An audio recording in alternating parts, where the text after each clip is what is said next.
Hello there! Tonight I'll be checking out a video by this YouTuber called Casey Kilmore. It says right here in the description, moving to the Netherlands is different for everyone. Moving from the other side of the world, that's always the US by the way, into a completely different country was a massive culture shock for me to say the least. These were the things that stood out amongst heaps of other weird and wonderful things about the Netherlands. Enjoy. Okay, normal Dutch things that got me. Okay, I'm going to subscribe because I guess this video will be very good. Let's go. Taking so much information about the language and new jobs and new people, and then you Bro, last night and today as well, it did rain a lot, and finally we got rid of the hot weather, at least in my city.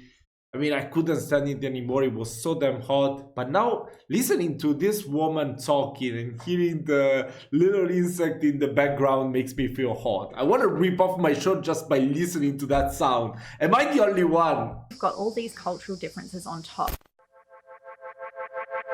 Shocking Dutch things. Hello everyone and welcome back to another video. This week I'm Wait, so this is not actually a green screen. This is the real thing. What the hell? Where is she? Is she recording in... What? That's incredible. wanted to talk about the 5 things that shocked me when I got to the Netherlands. Now, I've been out of the Netherlands for exactly 1 year now, and that was Okay, I was totally wrong when I said that when they say that moving from the other side of the world is always the US, this time it wasn't. This time was Australia. obviously not part of the plan, but when I think back to my time when I first arrived in the Netherlands, things that seemed pretty normal for everyone else came as quite a shock to me, and some things that took some time to actually get used to. So without anything else, let's jump straight into the video. I think this is gonna be the first video that I'm checking out that I'm not gonna say tipping is not usual, taxes are already included. Yeah, come on, we already get rid of some of the stereotypes. The stereotypes, I Now, mean one the of common the things. first things that at the beginning I probably Toilets. thought was more of a coincidence, but as time went on, I realized that nearly every Dutch house has this. Wait, let me see if there are subtitles because this is so But loud. they usually have a toilet, and correct me if I'm wrong, there is usually a toilet next to the front door. I don't know Next if to this the is just front an door? old house thing. I don't know if there's an actual reason for it. Does it have something to do with architecture? Does it have something to do with plumbing? I know we lived in Amsterdam, so my experience is mostly from there. But even when we went to visit our partner's family in the more regional areas, they also seem to have toilets by the front door. If someone can tell me why this What? is, let me know in the comments below, because I'd love to try and make sense of it. If I think to how No, wait. Let me ask Google, come on. Is there a thing in the Netherlands to have your toilet by the front door? Sounds a surprise. While not universal, it's fairly common in the Netherlands to have a toilet near the front door. What?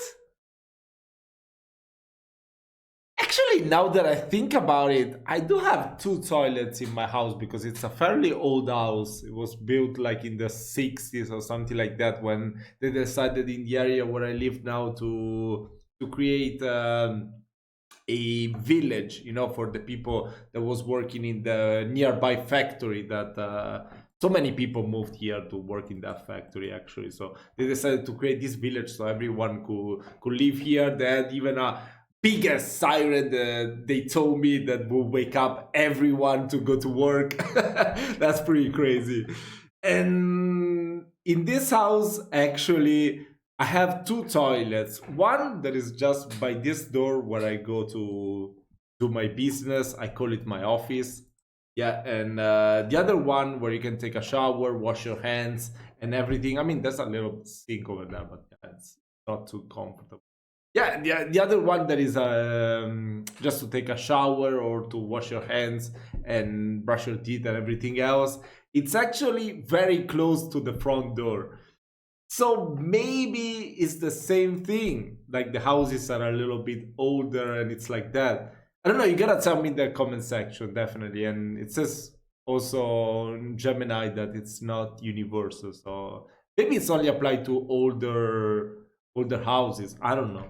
Most Australian houses are built, there's usually bedrooms by the front door. So usually the master bedroom Bedroom. or I think it's always the living room in most, at least in Italy, but also in Spain, and even in Malta, at least in all the places I've lived in.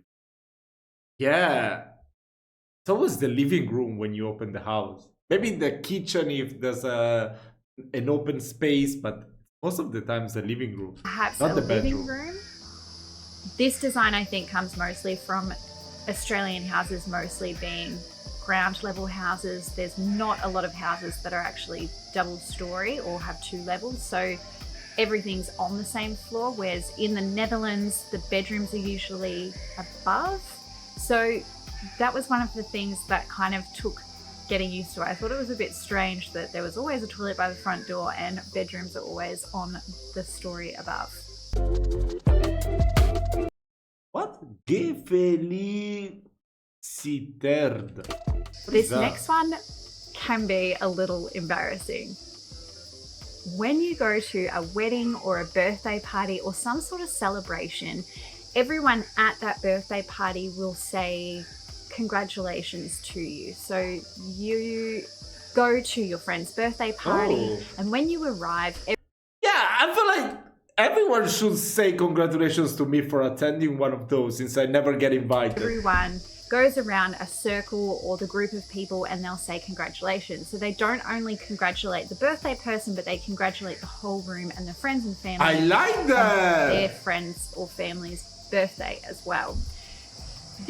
I mean, you're being there, so I feel like, yeah, you should be appreciated. I like that. This obviously happens also with weddings. And I remember when we flew the very, very first time to the Netherlands to go to my partner's oldest brother's wedding. And I knew no Dutch. I knew nothing. I had never been to the country before. I had never had any contact with the Dutch language, apart from overhearing a few conversations. So my level was at like ground zero. And I got to this wedding and everyone was saying gefeliciteerd to me. And I just assumed you're introducing yourself because that's what you would do at a wedding when you don't know someone. You would say, hi, I'm whatever your name is. So when I get to this wedding, people are saying gefeliciteerd to me and I'm responding with, hi, my name's That was a great pronunciation, right? Casey. So it's not the worst thing in the world, but I definitely wasn't responding with the normal gefeliciteerd back to answer them saying gefeliciteerd. I was reading through the comments not that long ago and a woman had said that she had taken her son to a funeral and he was probably 9 or 10 at the time, and kind of making that connection between, you know, groups of people and friends and family, and everyone goes around and says gefeliciteerd. He had actually began to say gefeliciteerd to a few members of people that were at the funeral. So this situation obviously was a little bit worse for them than it was for me just introducing myself at the wedding. But this was really strange and it took me a while to get used to, and I still don't really understand the concept behind why you would congratulate everyone and not just the person whose birthday it is. Where is the road safety? So the next point I want to bring up is probably more to do with just road safety. And when I first got to the Netherlands and I would see the buckfiets and about 5 or 6 children piled into them, no helmets, usually traveling super fast. This is like Amsterdam fast, and traffic and cars and hundreds of other bikes. And I just remember thinking, this is not safe. Like, where are the seatbelts? Where are the helmets? Where is the priority of safety? And I guess after time, you kind of just get used to it. Everyone makes way for buckfiets and children in the buckfiets. So I think everyone else is super aware of them and makes way for them. I have seen the ones that they use at the Kinderopvang, the kindergarten, where they managed to squeeze in even more children. But yes, this took time to get used to, but I'm kind of used to it now. And I think Wait, she's talking about the bus, with the bus taking the kids, no? Wait, what's the back feed? I don't understand. Back feed. No, I don't know. The subtitles is weird, but I think she's saying about the bus that takes the children to school, right? Wait, let me bring it a little bit back. Kinderopvang, the kindergarten, where they managed to squeeze in even more children. But yes, this took time to get used to, but I'm kind of used to it now. And I think when we get back to the Netherlands, and if we decide to have more children, we'll definitely be using a buckwheat and piling them all in there. What word is she using? Never heard that word before. I can't figure out. I can't. It's not a back feet because I searched it. Not a thing. I found some weird pictures, by the way, so you shouldn't Google that either. Can anyone tell me if she's talking about the bus? I mean, I think the bus for the children's. I don't know. Supposed to have seat belts. You never get seat belts in the bus, no? I might be wrong. What are your parents? So this next point probably follows on from children and safety and things, but I do remember seeing quite a lot of children. But that's a common thing, right, in Northern Europe, that the kids will just be very independent from a young age. Here in Southern Europe, it will be impossible. Young children being able to cycle on their own and being on the streets by themselves. So playing together in small groups, you know, on a busy city sidewalk. And yes, there was one parent who was around keeping an eye on them, but the amount of independence and freedom that I think children get from a young age in the Netherlands is probably one of the really good aspects of the Dutch culture, that children are really given a lot of freedom and independence, and it helps grow and shape them, I guess, into well-rounded adults. This took some time getting used to. I remember thinking at the start, where are these children's parents? Why are they playing on the street still? It's super late, it's starting to get dark, and when you've lived in the same area for a while, you start to recognize the children because they're always outside playing on their bikes or playing with each other or drawing with chalk on the sidewalk. So you start to recognize the children, you start to recognize the parents, and it does create this kind of sense of community that you know which child belongs to which house. If you ever saw them in trouble or needing help, you would know where to take them to. You would recognize their parents, and you'd be more likely, I think, to step in if something had gone wrong. So I think this is really key and a really amazing aspect of the culture. But yeah, I think at first it was sort of like, don't play near the road. And that's, you know, just something that you grow up with in Australia because the road is full of fast and speeding cars. Not Just Bikes does an amazing video on suburbia and the Dutch culture. So I will link him. I think I know about this just because of that video by Not Just Bikes. Yeah, if I'm not mistaken, I learned that from that video Below, because the whole system that channel really is amazing, well explained, and it's a fantastic video. Like that she did a shout out. Now the last Balance. one is about work-life balance. In the Netherlands, it is not uncommon to have flexible hours, to be able to work a full-time role, but be working that in 4 days. I know my partner working as a graphic designer. I remember when I was living in Malta that many jobs were like that too, that you will work 4 days. Maybe you will work for like 9 or 10 hours, but only 4 days. Well, usually the working week is about 8 hours per day, Monday to Friday here in Italy.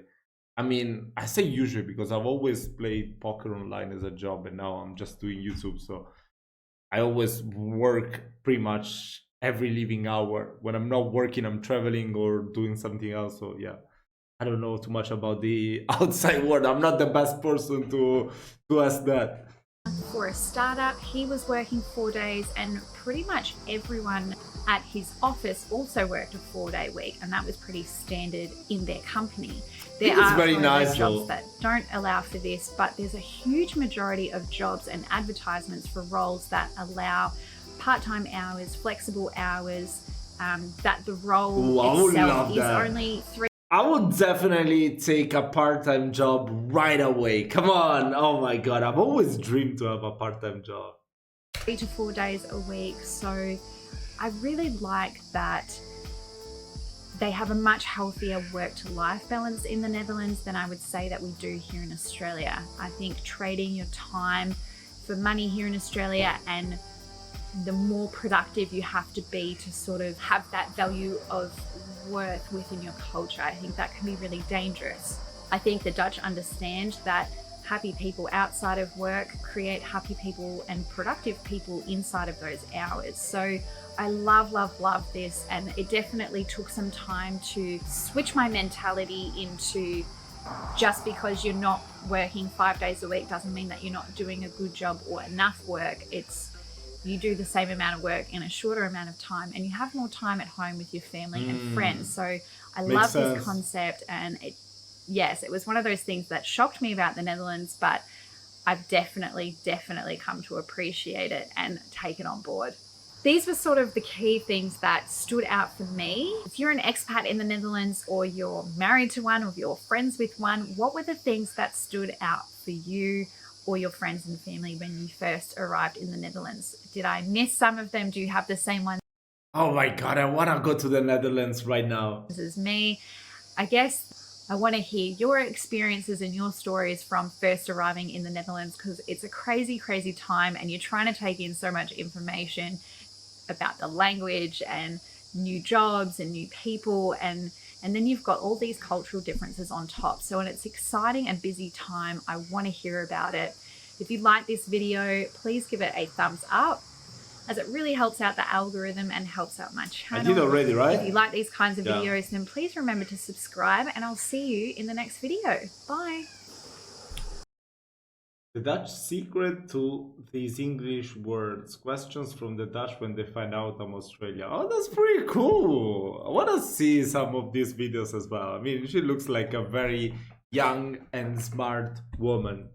Yeah, that was really cool. That was really cool. And I've already figured out how I imagine my arriving to the Netherlands that would be. Like, probably I'm on the street in Amsterdam, just adoring everything around me. And then all of a sudden, Wouter will come to me and ask me some weird question, and then start speaking to me in Italian. If you don't know who Wouter is the Dutch polyglot. And then my life will be totally fulfilled. Okay, enough about jokes. Enough jokes. Because I cannot even talk when it says stupid shit like that. Okay, whatever. Let me know which video should I check out next. Come on, that's DEFCON 1. That's DEFCON 1. I definitely need to do a DEFCON 1 very soon. Come on, I need to do a reaction about DEFCON 1. Let me know which one was your favorite, and I will do it very soon. See you soon.